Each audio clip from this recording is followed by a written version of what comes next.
Assalamualaikum warahmatullahi dan selamat datang ke sesi perkongsian kita hari ini. Cuba anda ambil sedikit masa, tarik nafas dalam-dalam dan tenangkan fikiran. Hari ini, kita nak bincangkan tentang satu topik yang sangat mendalam. Kita nak sentuh soal iman, tentang cinta, rahsia sebenar di sebalik ketenangan rumah tangga dan macam mana semua ini sebenarnya berkait sangat rapat dengan kesihatan jiwa kita sendiri. Kita bukan nak sembang pasal cinta dunia yang rapuh tu, tidak.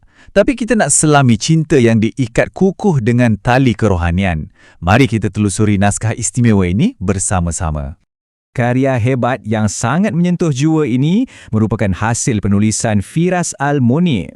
Penulisan beliau ni agak berbeza. Ia bawa kita keluar dari cara berfikir biasa dan bimbing kita untuk tengok hubungan manusia dari lensa ketuhanan. Oh ya, sebelum terlupa, untuk anda yang mungkin sedang mencari-cari asbab ketenangan, buku ini sebenarnya boleh didapati secara percuma melalui pautan di bawah. Memang satu anugerah ilmu yang wajib dibaca oleh setiap pasangan. Tapi sebelum kita pergi lebih jauh ke alam kerohanian ni, mari kita tengok satu realiti perubatan yang mungkin agak mengejutkan kita. Fakta menunjukkan 90% daripada masalah dan kegagalan dalam hubungan intim suami isteri sebenarnya berpunca daripada faktor psikologi dan sosial. Hanya 10% saja yang berkait dengan isu perubatan. Angka ni cukup jelas kan? Ia membuktikan yang kesihatan mental dan kedamaian jiwa kita adalah asas paling penting untuk membina keintiman.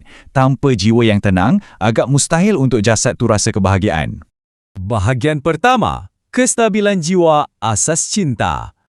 Anda tahu, hati seorang mukmin ini ibarat benteng keredaan yang sangat kebal. Bila seseorang tu betul-betul serahkan hatinya pada Allah, mereka akan terima segala ketetapan dan takdir tu dengan dada yang cukup lapang. Tak ada istilah putus asa.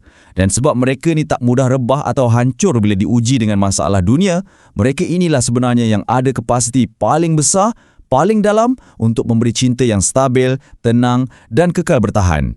Seperti yang ditulis, seorang mukmin sejati yang sentiasa memuji Allah dalam apa jua keadaan adalah insan yang paling stabil dari segi psikologinya. Dan kerana itulah mereka paling mampu dalam soal cinta. Iman ni fungsinya macam perisai lah. Ia halang kita daripada emosi yang memusnahkan dan terlalu obsesif, benda yang selalu sangat meruntuhkan hubungan moden zaman sekarang. Bila kita bergantung harap 100% pada Allah, hati akan jadi sangat tenang dan dari ketenangan itulah lahirnya cinta yang agung. Kita masuk ke bahagian kedua, pasangan sebagai cermin rahmat. Kat sini ada satu perbezaan pemikiran yang sangat besar. Di satu sudut ada cinta duniawi yang memusnahkan, di mana manusia memuja pasangannya lebih dari segalanya. Pemikiran macam ni bahaya sebab akhirnya ia hanya akan bawa kepada kekecewaan, rasa hina dan sakit. Tapi di sudut yang lain, kita tengok cara seorang mukmin berfikir. Mereka memuja sumber cahaya. Pasangan tu bukan untuk disembah, sebaliknya pasangan itu dilihat semata-mata sebagai cermin indah yang memantulkan kasih sayang dan rahmat Allah yang tak ada batasnya. Disebutkan juga, setiap sudut pada diri pasangan kita itu sebenarnya adalah mesej daripada Sang Pencipta yang perlu dibaca dengan penuh rasa hormat dan kasih sayang.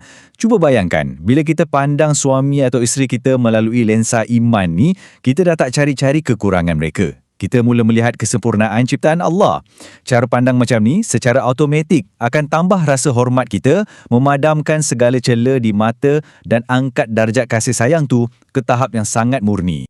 Bahagian ketiga, keintiman, sebahagian daripada ibadah. Ini satu hakikat luar biasa yang patut kita renungkan bersama. Memuji Allah ketika bersama pasangan sebenarnya adalah satu amalan yang mampu singkirkan segala rasa tidak selamat atau kompleks psikologi dalam diri. Ia beri jaminan pada suami atau isteri yang mereka tu sebenarnya dihormati sebagai tanda kebesaran ilahi, bukannya sekadar digunakan sebagai objek untuk puaskan nafsu. Ia betul-betul bawa kedamaian dan keharmonian yang sebenar ke dalam ruang paling pribadi suami isteri. Jadi, transformasi rohani dalam keintiman ni bawa 3 kesan yang besar. Pertama, ia mengangkat dan memuliakan maruah pasangan kita. Kedua, ia menghapuskan sama sekali ketegangan psikologi dan rasa curiga. Dan ketiga, ia angkat fitrah keinginan fizikal tu menjadi satu bentuk pengabdian rohani, satu ibadah. Pendekatan seorang mukmin dalam hal ni cipta satu ruang perlindungan, satu zon emosi yang tersangat selamat dan penuh dengan kasih yang tulus. Al-Quran ada mengingatkan kita, kamu sekali-kali tidak akan melihat pada ciptaan yang maha pemurah sesuatu yang tidak seimbang. Seorang mukmin ni bila dia pandang pasangannya, pandangan tu penuh dengan rasa syukur yang melimpah ruah.